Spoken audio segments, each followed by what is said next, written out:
Hello' বন্ধুসকল, মোৰ আন এটা ভিডিঅ'ত আপোনালোকৰ স্বাগতম। কলডিল আৰু কণী ফাৰ্ষ্ট টাইম বনাইছোঁ একেলগত। মাংস দি বনাইছোঁ, কিন্তু কণীৰ লগত বনোৱা নাই কলডিল।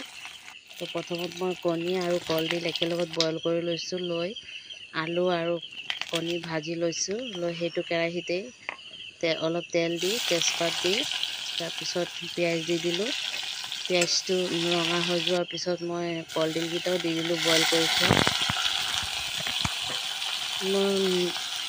কেনেকুৱা হৈ আছে বনোৱা, আপোনালোকৰ ভাল লাগিছে নেকি জনাব।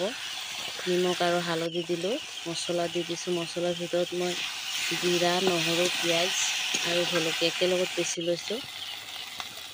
তাৰপিছত ভাজি থোৱা আলু দি দিলোঁ, দি 2-3 টুকুৰা পিঁয়াজ দিলোঁ ডাঙৰ ডাঙৰকৈ। তাৰপিছত কণী দি দিলোঁ, দি অলপ পানী দি দিম। বেছি পানী নিদিওঁ, অলপ শুকানেই হ'ব। এয়া মোৰ হৈ গৈছে কণীৰ চব্জি।